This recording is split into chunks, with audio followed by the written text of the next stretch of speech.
ಪಟ್ಟಣ ಪಂಚಾಯಿತಿಯ 2ನೇ ವಾರ್ಡಿನ ಕಾವಲು ಬಸವೇಶ್ವರ ನಗರದಲ್ಲಿರುವಂತಹ 18 ಎಕರೆ 38 ಗುಂಟೆ ಗೋಮಾಳ ಜಮೀನಿನಲ್ಲಿ ಆಶ್ರಯ ಯೋಜನೆಯಡಿ ಮೊಳಕಾಲ್ಮೂರು ಶಾಸಕ ಎನ್.ವೈ. ಗೋಪಾಲಕೃಷ್ಣರವರ ನೇತೃತ್ವದಲ್ಲಿ ಆಶ್ರಯ ಯೋಜನೆಗೆ ಸರ್ಕಾರದಿಂದ ಅನುಮೋದನೆಯಾಗಿದೆ ಅಂತ ಪಟ್ಟಣ ಪಂಚಾಯಿತಿ ಅಧ್ಯಕ್ಷೆ ಮಂಜುಳಾ ಶ್ರೀಕಾಂತ್ ತಿಳಿಸಿದರು.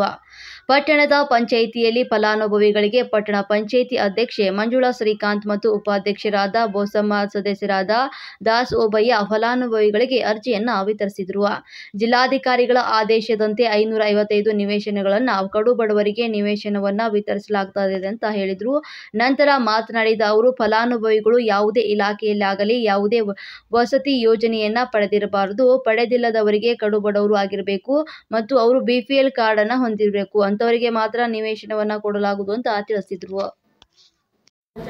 ವಾರ್ಡ್ ನಂಬರ್ 2ರಲ್ಲಿ ಕಾವಲು ಬಸವೇಶ್ವರ ನಗರದಲ್ಲಿ ಉಚಿತವಾಗಿ ನಿವೇಶನಗಳ ಹಂಚಿಕೆಯನ್ನು ಮಾನ್ಯ ಶಾಸಕರ ಅಧ್ಯಕ್ಷತೆಯಲ್ಲಿ ಅಥವಾ ನಿವೇಶನಗಳನ್ನು ವಿತರಿಸಲಾಗುವುದು.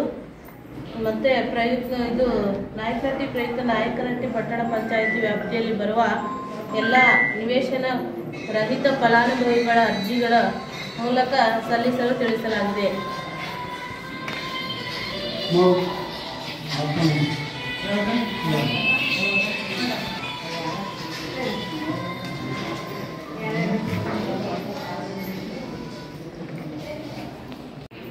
ನಾಯಕನಹಟ್ಟಿ ಪಟ್ಟಣ ಪಂಚಾಯಿತಿಯಲ್ಲಿ ನಾಯಕನಹಟ್ಟಿಯಲ್ಲಿ ಮತ್ತು ಕಾವಲು ಬಸವೇಶ್ವರ ನಗರದಲ್ಲಿ 2ನೇ ವಾರ್ಡು ಅಲ್ಲಿ ಆಶ್ರಯ ಯೋಜನೆಯನ್ನು 18 ಎಕರೆ ಶಾಂಕ್ಷನ್ ಆಗಿ ಶಾಸಕರ ನೇತೃತ್ವದಲ್ಲಿ ಎಲ್ಲ ಶಾಂಕ್ಷನ್ ಆಗಿದೆ. ಟೌನ್ ಪ್ಲಾನಿಂಗು ಆಗಿದೆ.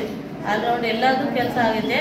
ಈಗ ನಾವು ಅರ್ಜಿ ಕರೆದು ಅವರು ಫಲಾನುಭವಿಗಳಿಗೆ ಆಶ್ರಯ ಸೈಟನ್ನು ನಾವು ವಿತರಿಸುತ್ತೀವಿ.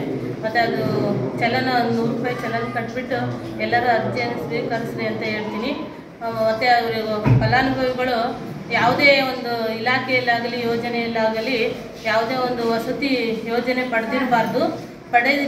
ಪಡೆದಿಲ್ಲದಿರುವವರಿಗೆ ನಾವು ಅರ್ಜಿಯನ್ನು ತಗೊಂಡು ಸೈಟನ್ನು ವಿತರಿಸುತ್ತೇವೆ.